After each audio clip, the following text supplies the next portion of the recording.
Notícias do STJ.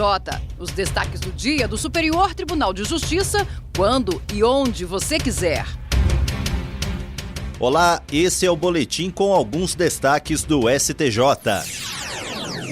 A terceira turma do Superior Tribunal de Justiça decidiu por unanimidade que o devedor solidário que paga apenas parte de uma dívida comum não pode exercer imediatamente o direito de regresso contra os demais codevedores. Para os ministros, o pagamento integral da obrigação é requisito para encerrar a relação entre credor e devedores e permitir a cobrança das respectivas cotas entre os responsáveis pela dívida. O caso analisado teve origem em uma ação de indenização por danos materiais e morais movida por uma vítima de acidente de trânsito contra uma concessionária de rodovia e os outros réus condenados solidariamente. Durante o cumprimento da sentença, a concessionária teve valores bloqueados, quitou parte da dívida e pediu para cobrar dos demais codevedores os valores proporcionais ao montante que havia desembolsado. O pedido foi negado pela Justiça do Rio de Janeiro. No STJ, a concessionária alegou que, diante do alto valor da condenação, o pagamento parcial já deveria autorizar o exercício do direito de regresso.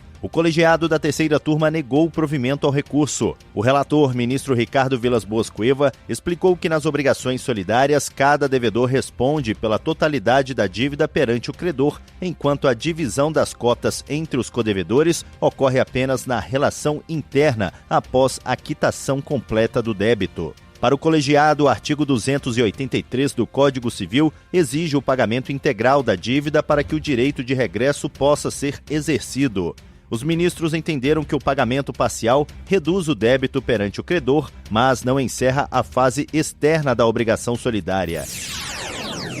A terceira sessão do Superior Tribunal de Justiça definiu que o cumprimento de pena referente a crime praticado durante o período de livramento condicional deve começar apenas após o término do período de prova. O entendimento foi firmado no julgamento do tema 1367 sob o rito dos recursos repetitivos. Com isso, a tese passa a orientar obrigatoriamente todos os tribunais do país em casos semelhantes.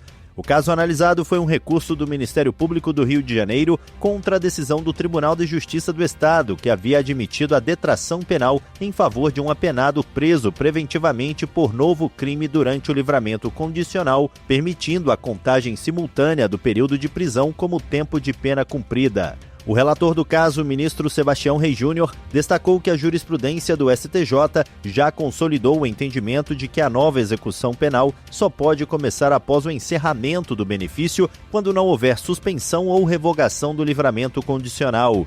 Segundo ele, essa interpretação evita o chamado bis in idem, caracterizado pela dupla contagem do mesmo período de prisão em execuções penais distintas. O ministro também afirmou que admitir o desconto do tempo de prisão cautelar na nova pena significaria permitir o cumprimento simultâneo de duas penas privativas de liberdade sem unificação das execuções. Para o magistrado, essa hipótese contraria o Código Penal, a Lei de Execução Penal e a orientação consolidada do Superior Tribunal de Justiça.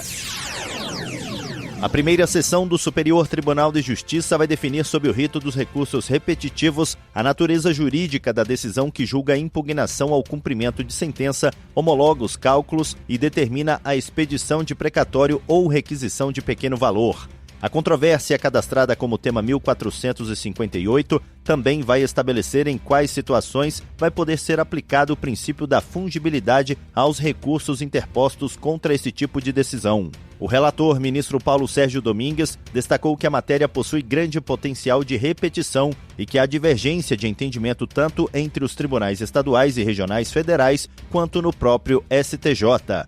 Segundo o ministro, a uniformização do tema é necessária para garantir a segurança jurídica e definir qual é o recurso cabível nesses casos. O colegiado determinou a suspensão em todo o país dos processos que tratam da mesma controvérsia e estejam em fase de recurso especial, agravo em recurso especial ou recurso à Turma Nacional de Uniformização dos Juizados Especiais Federais. A futura decisão deve orientar o julgamento de ações semelhantes em todo o país e reduzir a divergência sobre a aplicação das regras processuais. E esse foi o Notícias do STJ de hoje. Para ouvir mais, acesse o Spotify ou o SoundCloud do STJ. Tchau, tchau. Notícias do STJ, uma produção da Secretaria de Comunicação Social do Superior Tribunal de Justiça.